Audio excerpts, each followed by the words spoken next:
Republican Senator Orrin Hatch will be on Geithner's confirmation panel as a member of the Finance Committee. Senator Hatch also serves on Judiciary and Intelligence Committees, so you are a trifecta for us. Senator, first of all, on Tim Geithner, honest mistake?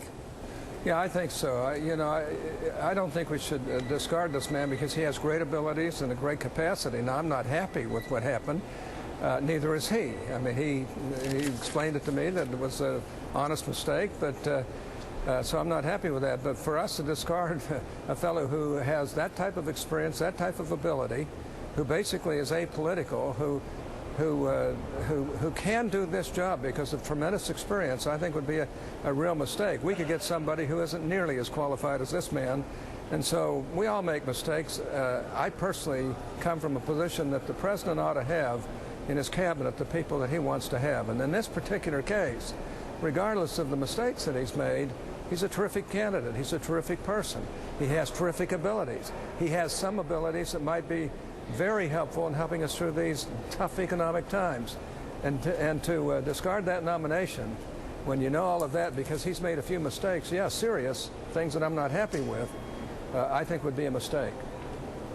And in his own defense, he paid his income taxes. He didn't pay the withholding, thinking since he got a W-2 from the IMF, an international organization, that they had withheld. Okay, so being a numbers guy, you could argue that he should have figured this out. But you've got two, at least one, perhaps two, Senators Kyle, Senator Jim Bunning, two Republicans on the panel who prevented the chairman, Max Baucus, from holding the hearing on Friday.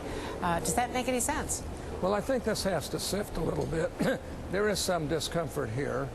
You know, look, he was working for the IMF, the International Monetary Fund. That is separate from our country.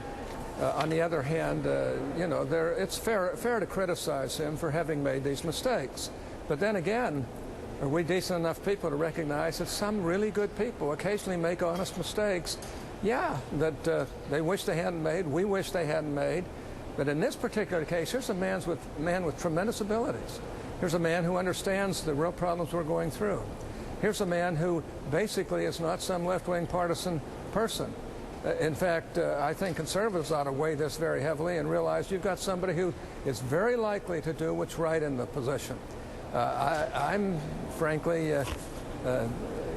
glad he's been appointed, and I'm going to support him. I think the president ought to have who he wants in the cabinet as long as they don't have some really bad ethical or moral problem that would disqualify them in everybody's eyes. Now, does that also extend to Leon Panetta as CIA chief, widely regarded, highly respected, doesn't have experience in intelligence?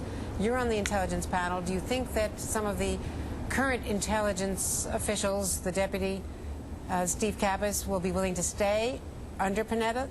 Is that what would be necessary for you to feel comfortable with Panetta in the job? Well, I know Leon Panetta very well. He's a great administrator. He's been chief of staff in the White House. He's undoubtedly sat in on a lot of top-secret meetings and classified briefings. All I can say is this. I think it might be a breath of fresh air to have somebody who comes to the CIA from the outside world, but who has the smarts, the ability, the executive capacity to be able to help that agency to reach some of the heights that it really can. And I think Kappas will stay. I certainly hope he does, but it's important, if he doesn't stay, it's important for Leon to pick people who are really skilled in this area. I'm the longest serving person on the Intelligence Committee. While I personally probably would have picked somebody with a really big reputation in intelligence, I can say this: Leon Panetta is one of the best people who has served back here. He's an honest man. He's very qualified in virtually every administrative way. He's had a lot of experience. He was chief of staff at the White House, like I say, during very tumultuous times. He's undoubtedly gone through a lot of these problems, even though he's going to find a whole new world that he never dreamed possible once he gets there. But so will anybody else who gets there as well. Briefly, do you think that Eric Holder will be confirmed as Attorney General? Yes, I do. Eric Holder is a qualified guy. You know, he's made some mistakes too. I mean, he's human. I've made mistakes. I would hope people wouldn't hold my mistakes against me any more than they hold them against Eric. However, the Democrats need to back off. I think the requests of Senator Specter are legitimate. They're honest. He's one of the people who is most likely to support Eric Holder in the end, but he's asked for materials that can be provided by them, a lot less than we used to get on almost every nominee from the Democrats when we were in power. And frankly, I think they ought to cooperate with the ranking minority member of the Judiciary Committee. I've been both chairman and ranking minority member. And I can say Arlen Specter has not asked for anything that he shouldn't immediately be given.